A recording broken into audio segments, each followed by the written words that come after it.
இலக்கை நோக்கி டுவர்ட் த கோல். இந்த நிகழ்ச்சிக்கு உங்களை அன்புடன் வரவேற்கிறோம்.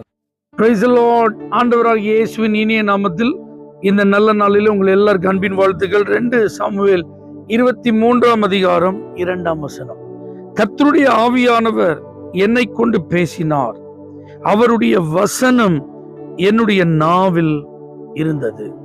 சங்கீதக்காரன் தாவீது சொல்றாரு பாருங்களேன், ஆவியானவர் என் மேல இருக்கிறாரு, அவருடைய வசனம் என் நாவில் இருக்கு.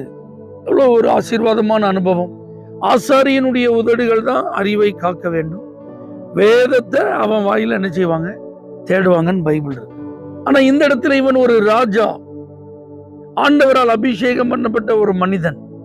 அப்ப இவன் நினைச்சிருக்கலாம், வேதத்தை போதிக்கிறவர்களுக்கு தான் வசனம் தேவை, வேதத்தை கற்றுக் கொடுத்து வேத எழுத்துக்களை குறித்த ஆராய்ச்சி செய்யறவங்களுக்கு தான் வசனம் வேணும்.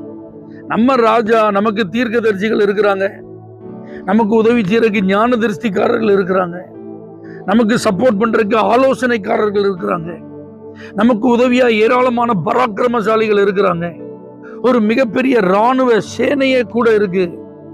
நமக்கு அப்புறம் எதுக்கு தேவை இந்த வசனம்? அப்படி அவன் நினைக்கலங்க. இந்த ஆவியானவர் அவன் மேல இருந்ததுனால அவன் பாருங்க அதை பயன்படுத்தி கொண்டான். ராஜாக்களுக்கெல்லாம் ஆண்டவர் ஒரு வாய்ப்பை கொடுத்திருந்தார். என்ன வாய்ப்புனா, இந்த நியாயப்பிரமாண புஸ்தகத்தை ஒரு காப்பி எடுத்து எழுதி அவங்க கையில வச்சிருக்கணும். அதை வாசித்து தேவன் அவர்களிடத்தில் என்ன எதிர்பார்க்கிறார் என்பதை அவர்கள் அறிந்து அவர்கள் ஆட்சி செய்யணும். இதை தவறாமல் கடைபிடித்த ஒரு மனிதன் இந்த தாவீது. அதனாலதான் என்னுடைய நாவில் அவருடைய வசனம், அவன் சொல்ற வார்த்தை. அப்ப இன்னைக்கு நாம தான் ராஜாக்களும் ஆசாரியர்களுமா இருக்கிறோம். நம்முடைய கரத்தில் ஆண்டவர் தம்முடைய வேதத்தை கிருபையா தந்திருக்கிறாருங்க. கர்த்தருடைய ஆவியின் அபிஷேகம் நம்ம மேல அளவில்லாமல் ஊற்றப்பட்டு இருக்கிறது. பாருங்க, அந்த பழைய ஏற்பாட்டு காலத்துல தெரிந்து கொள்ளப்பட்டவர்களுக்கு மட்டும்தான், விசேஷமாக அழைக்கப்பட்டவர்களுக்கு மட்டும்தான் அந்த ஆவியானவர், அந்த அபிஷேகம். ஆனா இன்னைக்கு மாம்சமான எல்லாருக்கும். அப்ப இந்த அபிஷேகத்தை பெற்ற நாம், கர்த்தருடைய வேதத்தை கையில் வைத்திருக்கிற நாம், இன்னைக்கு தாவீது மாதிரி சொல்ல முடியுமா, என் நாவில் அவருடைய வசனம்? சொல்ல முடியுமா? சூழ்நிலைக்கு ஏற்றார் போல நீங்க சொல்வதற்கு ஆண்டவர் உங்கள்கிட்ட தந்த ஒரு வசனம் உண்டா? இன்னைக்கு நீங்க கடந்து போகிற பாதையில நீங்க உறுதியாய் நம்புவதற்கு உங்களிடத்தில் தேவனுடைய வார்த்தை உண்டா? இனி வரக்கூடிய நாட்களிலே ஆண்டவர் இதைத்தான் செய்ய போகிறார் என்பதை திட்டமாய் தீர்க்கமாய் சொல்ல ஆண்டவர் உங்களோடு பேசின வாக்குத்தத்த வசனம் உங்களிடத்தில் உண்டா? ஒவ்வொரு நாளும் இந்த வசனத்தை நீங்க எப்படி ஹேண்டில் பண்றீங்க?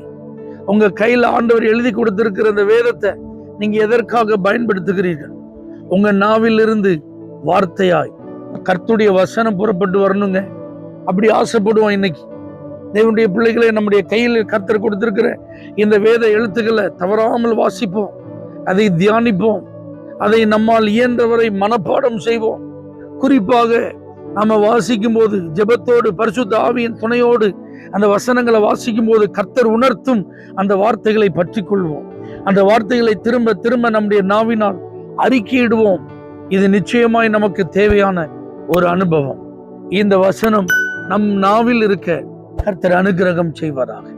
தேவனே, தாவீதை போல உம்முடைய வசனம் எங்களுடைய நாவில் இருக்கத்தக்கதான கிருபைகளை நீ தரும்படியால் இயேசுவின் நாமத்தில் ஜெபிக்கிறோம், எங்கள் ஜீவன் உள்ள நல்ல பிதாவே, ஆமென்.